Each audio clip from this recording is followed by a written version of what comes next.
Inna alhamdulillah wa salatu wa salamu ala ashrafil anbiya wa ala alihi wa ashabihi wa man wala wa ba'd. I am going to do this like a kind of a interactive workshop, so I want you to please come closer, and I want you to not just sit and listen, because I will ask you some questions and you will need to respond. So sit down.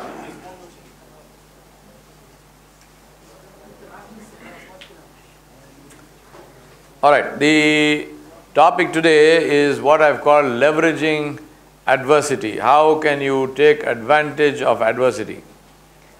The topic is not how to moan about adversity or how to complain about adversity. The topic is how can you take advantage of adversity.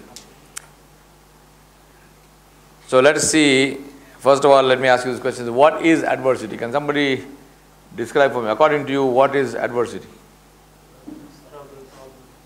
Trouble, problem, calamities. Name a trouble, name a problem. Like what? Huh? Anything we don't like. Like what, man? Strategic, financial. Like what? Accidents. Okay, so accident, one. Bankruptcy. Accident is not adversity, accident is stupidity. Give me a adversity. Like what? Okay, storms, earthquakes, that's one. All right, what else? What's happening in Palestine? What's happening in Palestine? So that means war, right? Okay, what else? Epidemics. Can you describe something which is closer to you, individual? Death. Like what? Huh? Death of health problems. Your own death. Then you have no problem after that. Someone close to Bereavement. Health problems, all right. Health problems, bereavement, somebody close to you. What else? Failure. You have some plan, goal that doesn't work. Now think about this. All of these are good definitions of adversity. Fine. So Allah subhanahu wa ta'ala Jalla Jalaluhu mentioned adversity in the Quran. Allah subhanahu wa ta'ala said, A'udhu billahi minash shaitanir rajim. وَلَنَبْلُوَنَّكُمْ بِشَيْءٍ مِّنَ الْخَوْفِ وَالْجُوعِ وَالنَّقْصِ مِّنَ الْأَمْوَالِ وَالْأَنفُسِ وَالثَّمَرَاتِ. Allah subhanahu wa ta'ala said, verily, truly we will test you. Allah promised adversity. He said, we will test you. With min al-khawf, with fear. So lack of security, danger to life, threat, wars, and so on and so on. Wal-ju', hunger. So plans, failures, goals, economic downturns, losing a job. وَنَقْصِ مِنَ الْأَمْوَالِ, loss in your wealth. So business doesn't do too well, not too much business, actual financial loss. وَالْأَنفُسِ, and loss within yourself, which is health issues and so forth.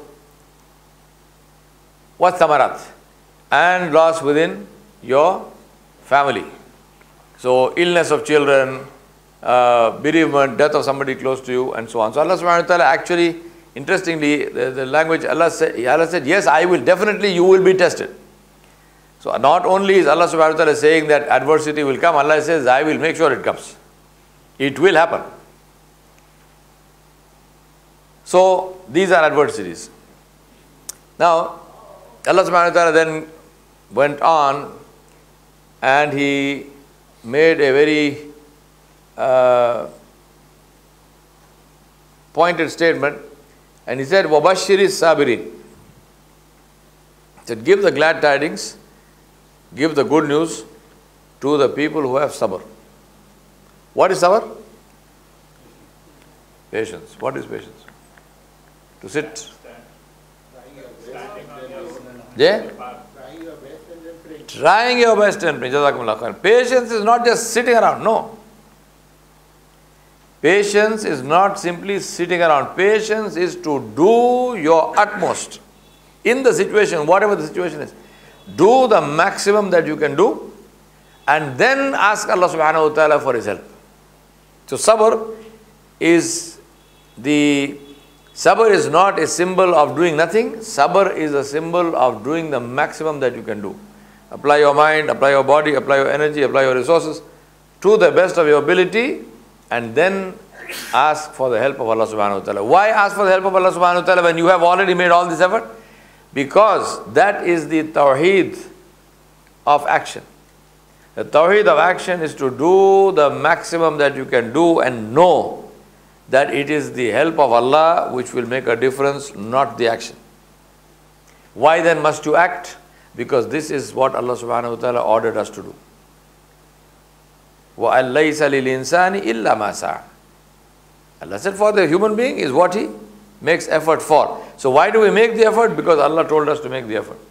But do we have tawakkul and faith on the effort? We have tawakkul on Allah. Tawakkul ala al-asbab ashirk. Tawakkul on Allah, tawheed. So tawakkul on Allah subhanahu wa ta'ala is tawheed. Why do we take asbab at all? Why do we take dawa before dua? Because this is the hukm of Allah. Allah subhanahu wa ta'ala gave us this order and said, do this. So you defined adversity. Now I'm going to ask you another question. Define for me character. If I tell you somebody of character, what are the elements of character? Anyone? Integrity, humility, honesty, integrity. What else? Leadership qualities, ability to attract followers, ability to inspire trust in people, ability to guide people and so on. What else? Balance, discipline, modesty, humility. What else? Be true to your word. So honor, not leaving the past, steadfastness. What did Rasulullah say, sallallahu alaihi wasallam, say about the peak of iman? To speak the truth in front of a tyrant. What is the one word for that? Courage. Courage. Courage is missing so much that you don't even, you forgot even the word. Courage. Now tell me, if you want to build courage, what must you necessarily do? Build taqwa. Battle your fear. Battle your fear. If you want to beat a fear, what must you do? Battle the fear. If you want to get over the fear of snakes, what must you do? Catch snakes. Learn to catch snakes. The fear will go. If you want to have the courage to stand and speak the truth in front of the tyrant, what must you do? Speak the truth. To build courage, you have to battle your fears. How about integrity? What must you do? To build integrity. You said integrity is one of the, integrity, honesty is one of the, what must you do? Be truthful, be honest. What must you do to be honest? Be honest. What kind of oxymoronic response is that? Be on your word. Be on your word. Trustworthy. Follow Rasulullah. That's a holy motherhood statement. For everything is follow Rasulullah. We know that. Now, give me one specific thing, man. Be just in your dealings. Be just in your dealings. Is it easy? Very tough. Very tough. Why? Because there are n number of temptations. So to develop honesty and integrity, you have to actually face temptations. If you want to develop honesty and integrity and you go and sit in a cave on a mountain top, will you develop honesty? We don't know. Because there is never any challenge. I mean, you're going and you have taken yourself out of society. I am not in the cycle at all. I am somewhere. I never take a bribe. Oh, very nice. Who wants to give you a bribe anyway? You can do nothing to nobody. To develop honesty and integrity, I'm not saying go and put yourself in temptation. I'm just saying that to develop honesty and integrity, you have to be in a situation where this honesty and integrity is tested. And you then stand true to the test because of taqwa, because of following Rasulullah and so on. All of these are methods to get there. And you say no. Nabi Sallallahu Alaihi Wasallam was Ameen.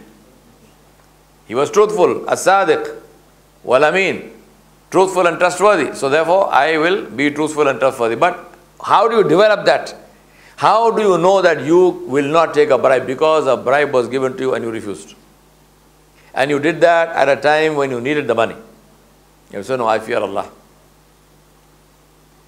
Sayyidina Yawar radiallahu anhu's practice was to go around in Medina in the night to see how the people were.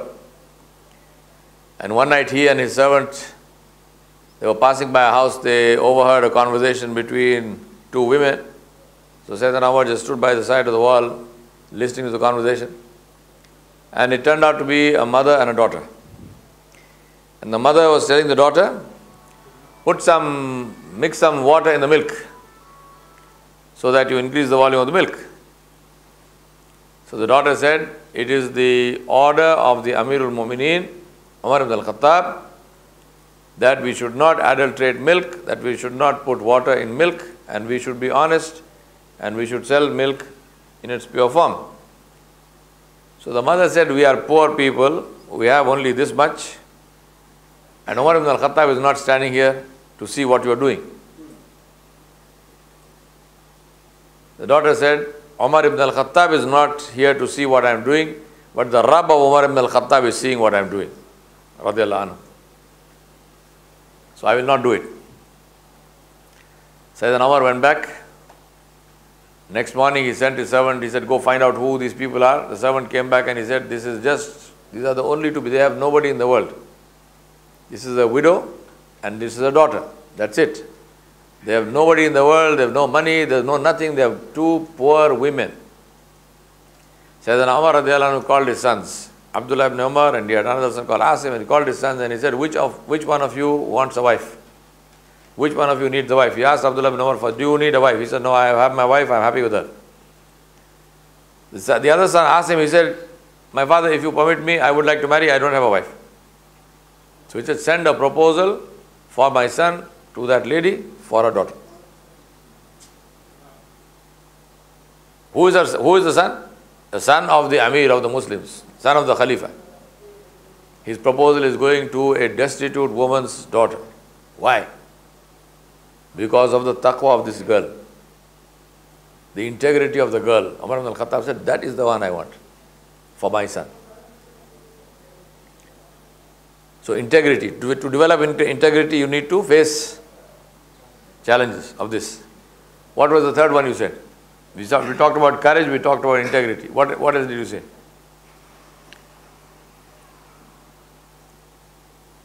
Trustworthiness, no? Hello?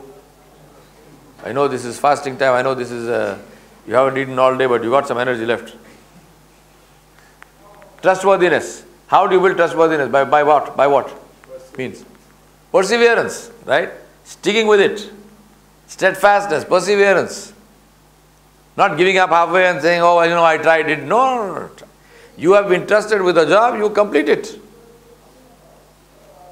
You complete it. What about leadership? You people talked about leadership. How do you develop leadership?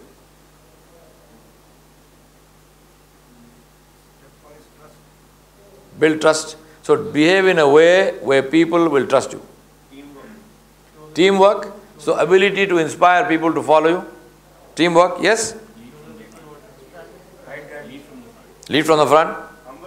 Humbleness. Guidance. Okay. Now, point is this. We said that adversity is difficulty and so on and so forth. But then we also said, I told you that how do you build qualities of leadership? We say, how do you build quality of leadership?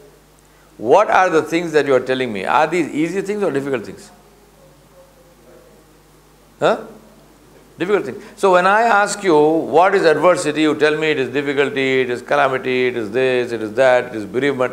But when I tell you, how do you build these qualities of great leadership? You are naming the same things. How do you build qualities of leadership? By facing calamity, by facing bereavement, by facing temptation, by facing this, by facing that. So I now want you to redefine adversity. So if I ask you now, tell me now what is adversity? Training yourself for it. Training yourself. Opportunity. Do you see what the point I am getting at? One is to look at adversity and say, oh, this is a calamity, this happened, I lost my money, blah, blah, blah. The other one is to look at adversity and say, this is opportunity. There's a famous story of Thomas Edison. the great inventor, the man who founded General Electric, Thomas Edison had this whole lab. This is the guy who invented the light bulb, electric bulb. So he had this whole lab. All his research, his writings, his, all that. One night, this thing caught fire. Something happened, Allah knows best, it caught fire. There's a flaming conflagration. So Edison's son said, I went looking for my father. I thought my father must be going crazy with grief because this is his entire life's work. And he says my father at that time was in his 70s. And that's his entire life's work. And he said when I reached that place, I saw my father standing there with his hands folded behind his back, looking at the fire. And he said as soon as he saw me, he said, go call your mom. Tell her she'll never see a flame like this. Go call your mother. Tell her she'll never see a fire like this. So the son says, I thought maybe he's flipped it, So he asked him, he said, Dad, what's, your whole life's work is gone. You are just saying, call mom. What is this? Thomas Edison tells him, he says, tell me, how many people in the world have the opportunity to have all their mistakes wiped out and to begin clean? He said, how many people in the world do you know who have this opportunity of having all their mistakes wiped out and begin clean?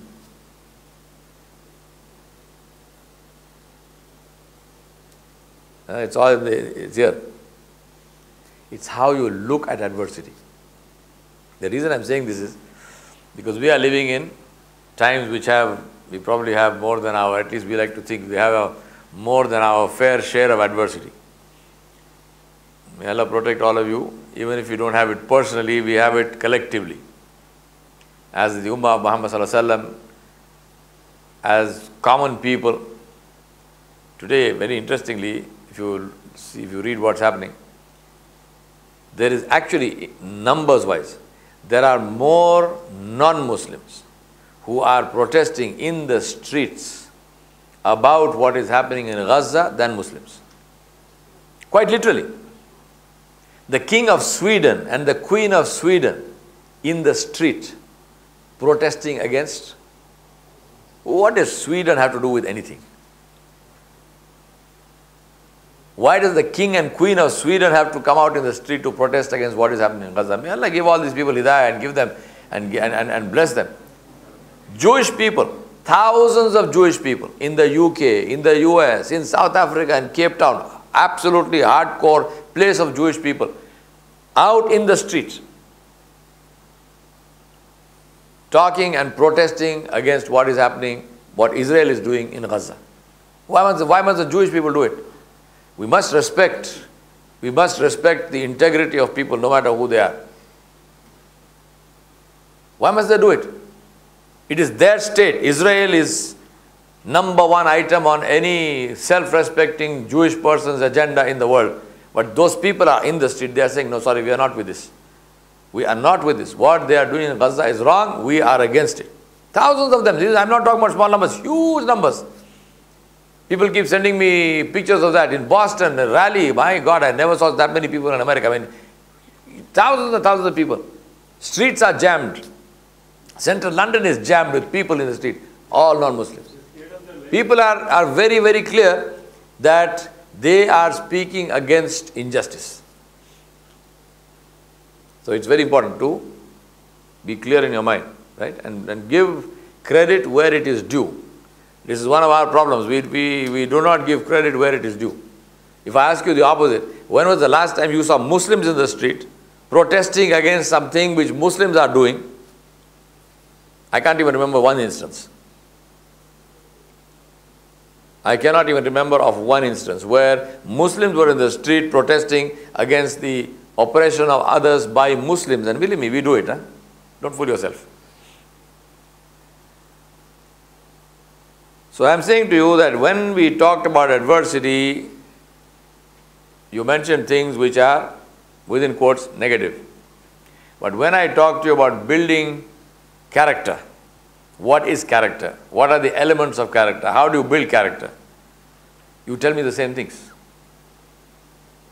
So we must think about what is really adversity. How do you build character? By facing adversity. Adversity is the gym in which you build your muscles. What is weight training? Weight training is to work against resistance. Yes? That's what builds muscles. You want a six-pack which is not a can of beer, you got to go to the gym. Working against resistance is what builds strength. Strength is built by working against resistance, not by working or running away from resistance. What is adversity? Resistance. So adversity is to work against resistance, and adversity is what builds strength. Now today, a lot of times, because we are living in times which are difficult, at a collective level, we talked about Gaza and so on and so forth. At a personal level, it will be other things. For example, you might not find a job, you might be looking for a job and you can't find a job. You might have had a job and you lost it, now you can't find a new one. So, we tend to see these things negatively. And we start going down and down and lower in your morale, and you start getting depressed, and I can't find a job and this and that. But what is the real correct view of this? You are in the gym. This is part of your training work. It's not that you can't find a job. Here is an opportunity to invent ways of finding jobs. So look at that. Look at it in that way. Not to say, I'm trying my best. No, you're not trying your best. You're not even using your brain, half of it. If you're not finding a job and you have a qualification, what is your key thing? Your key challenge is to redefine your problem. The first step of problem solving is to define the problem. If you define the problem correctly, the solution emerges by itself. The solution to the problem lies within the problem itself.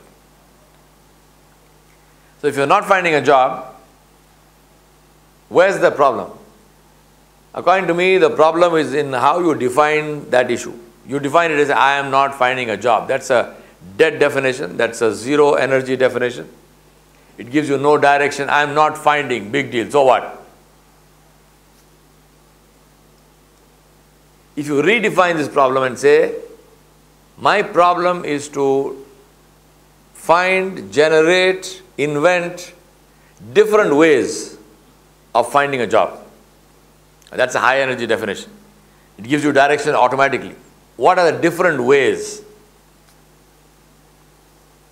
So one way is to hit the street, another way is to do it through social media, a third way is to whatever, right? How do I convince people that I have a skill which is worth their payment, which is worth their while to pay for? How do I convince people that? That's your challenge. So now you're not even looking for a job. You're looking to see how do I market my skills. One of my books is called Hiring Winners. And part of the research of that book, I remember, I don't know how many CVs of people I read. I can't even remember the number of CVs. And 99% of the CVs of people are dead documents. I mean, I wouldn't read it if somebody had a gun to my head.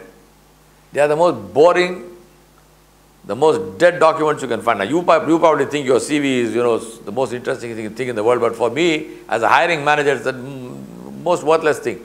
All the time and energy you spend in crafting all that language is absolute waste. I don't even read it.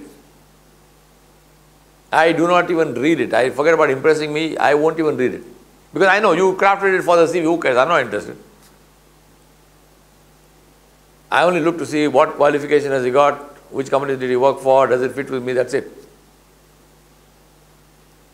But if you send me a CV saying, I can teach you how to increase your sales by 50%. And believe me, at least That will stick in my mind. I might think this fellow is very, he's like presumptuous, but it doesn't matter. At some point, I will think to myself, all right, जैसे हमारे उर्दू में हैदराबाद बोलते हैं झूठे को मंजिल को पहुंचाओ. So it's okay, maybe he is lying, maybe he is a cheat, but let me listen to him. Who knows, maybe he's got an idea. So at some point in time, I'll say, all right, I'm just going to call him to throw him out. What do you call that kind of meeting? Interview. An interview is the meeting where somebody calls you to throw you out. So when you're sending out a CV, what do you want? An interview. And you got it, why? Because it attracted the attention of that individual, and the attention of all people is attracted only by one thing. What is that one thing? What is in it for me? Profit for himself. WIIFM, the FM station that everybody listens to. WIIFM. What's in it for me? If you can translate it into what's in it for me, people will come chasing you. You don't have to chase anybody. But most people write CVs of I was born here, my father was so and so, then I went to this school, then I went to that college, I'm brain dead already. Who cares? I don't want to know you, I don't want to know your father, I don't care which school you went to or whether you went to school at all, I didn't pay your bill, thank God for that. Who is interested? I'm interested. No benefit for me. No benefit for me. I don't want to know your life history. Tell me how you benefit me. That's the challenge. When you are looking for a job, that is your challenge. And how do you learn that? By adversity. By knocking on door after door after door and being thrown out and thrown out and thrown out until it strikes you somewhere that something is wrong. I am doing something wrong. And you rethink your game, you got success. And Allah subhanahu wa ta'ala mentioned this and said, Washir is Sabirin. Who are the Sabirin? The ones who make all this effort and then who stand in the night and ask Allah. And Allah mentioned them also and said that these are the people who إِذَا أَصَابَتُمْ مُصِيبَةٌ قَالُوا إِنَّا لِلَّهِ وَإِنَّا إِلَيْهِ رَاجِعُونَ. These are the people when they are faced with calamity, when they are faced with adversity, when they are faced with loss, they say, we are from Allah and to Allah is our return. My wealth is from Allah, to Allah is my return. My children are from Allah, to Allah is their return. They don't fall into despair, their heart is not broken, they don't get disappointed, they don't get depressed.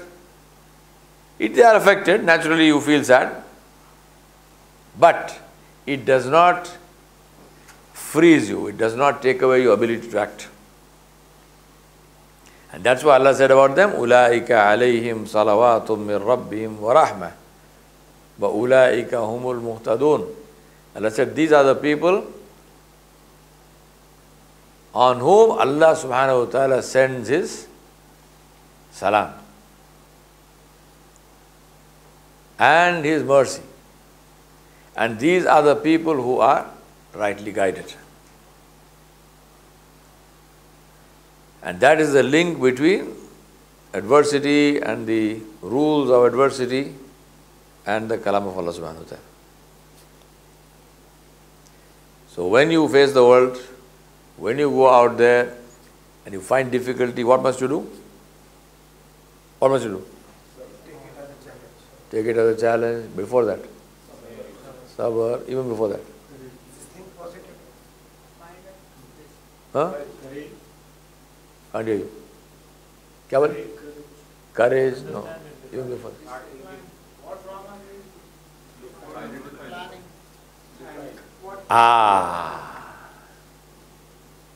Say it again. Thank Allah. Shukr. Everything begins with shukr. Say Alhamdulillahi Rabbil Alameen. Alhamdulillahi Rabbil Alameen. Sarawatara. If Jalut had not come before Dawood, if Goliath had not come before David, Dawood would have still been grazing sheep. There is a lecture of mine called क्या है वो David and Goliath का something I forget now. There is a lecture of mine on David and Goliath. Dawood alayhi salam became King David. How? Because Goliath came before him. If there had been no war, if this man had not come out, if Goliath had not come out as the champion of the opposition, Dawood alayhi salam was a shepherd boy. He would have been grazing sheep. So when you see a problem, thank Allah, Alhamdulillah. Please understand, the day you stand up and say, I want success, how many of you here want failure? He's raising his hand because he knows what I'm going to say. I always say, even if you say, I want to be the biggest failure in the world, that's success. Everybody wants to be successful. Right, but you don't want the failure, you want success. Every time you stand up and say, I want success, Allah will send you a problem. Test. Every time you say, I want promotion, what happens? Test. If you are in grade 4, you say, I want promotion to grade 5, what must you do? Pass the test. If you have qualified a bachelor's and you want to join MIT to do a master's in engineering, what will happen? Test. You have to pass the entrance test. Now you graduated from there and you want to join a great organization, what will happen? Test, interview. Kya hota hai? David's 6 rules. That's the name of the lecture. See it, it's on YouTube. It's called David's 6 rules. How somebody who's weak can beat somebody who's strong. There's a lecture of mine. So every time you stand up, you say you want success, be prepared for a problem. That problem is called a test. You pass the test, you get successful. Then you go to the next test.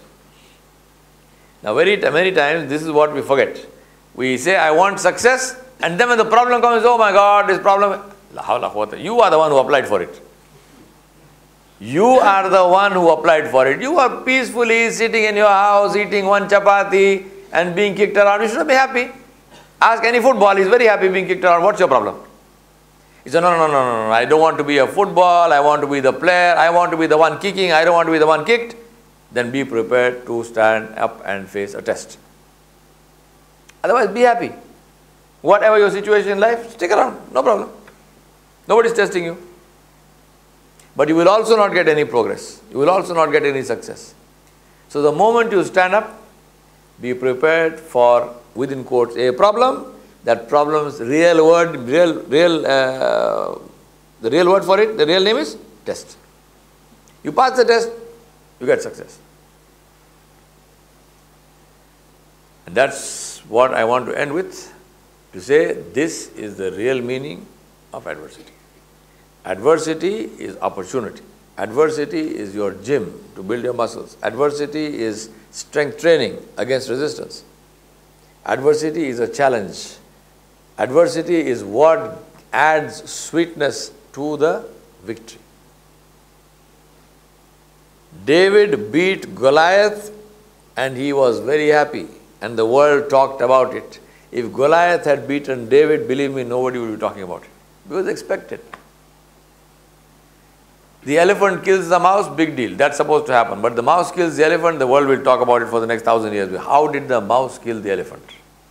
Like in this masjid, how did a mouse drive out all these great big bearded men with turbans and from one room, and they all came and slept here like, one on top of the other. For what? Because of a mouse. There is a mouse. People saying that keep silent. Yeah, mouse.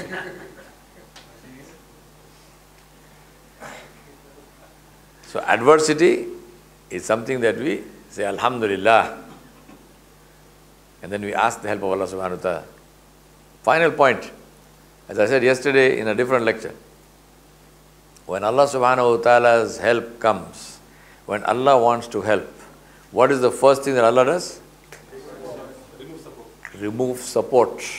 He cuts your connections with all asbab. Allah cuts your connections with all worldly support systems. When you want to connect a wire to another wire, what do you do first? You strip it, you strip the wire, you remove everything around the wire until you only have the naked copper wire. Because only then the current will flow. When the copper wire is covered with plastic and it's covered with tape, or it's covered even with oxidation, it's green, current doesn't flow. You want current to flow, you got to clean the wire. And that's what Allah does. So imagine you stood in the night and you said, Ya Rab, please connect me to yourself. And next morning when the connection is happening, when the plastic is being stripped, you are yelling and screaming. Why? Oh my God, what happened? Nothing happened. Your plastic got split. Your plastic got stripped. So Alhamdulillah, my Rabb accepted my dua. Allah cuts all connections. And then Allah subhanahu wa ta'ala joins. Then the current will flow. And Allah will then use that current to illuminate the whole world. We ask Allah subhanahu wa ta'ala to enable us to look at adversity with eyes that can see the reality of it. And we ask Allah subhanahu wa ta'ala to give us that attitude where we face adversity with a big smile on the face, because we recognize what it is. We ask Allah subhanahu wa ta'ala to give us that connection with Him where we face adversity with great happiness and with complete and total confidence that inshaAllah al-Musta'an, with the help of Allah, we will win.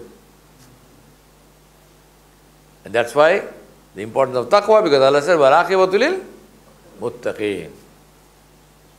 The win is for the muttaqun. And that's why we have taqwa, that is why we have Ramadan.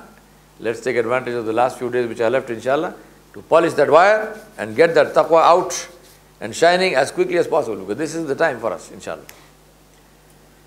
Jazakumullahu khairan, subhanakallahumma bihamdik, wa ashhadu an la ilaha illa ant, nastaghfiruka Allahumma wa natubu ilayk.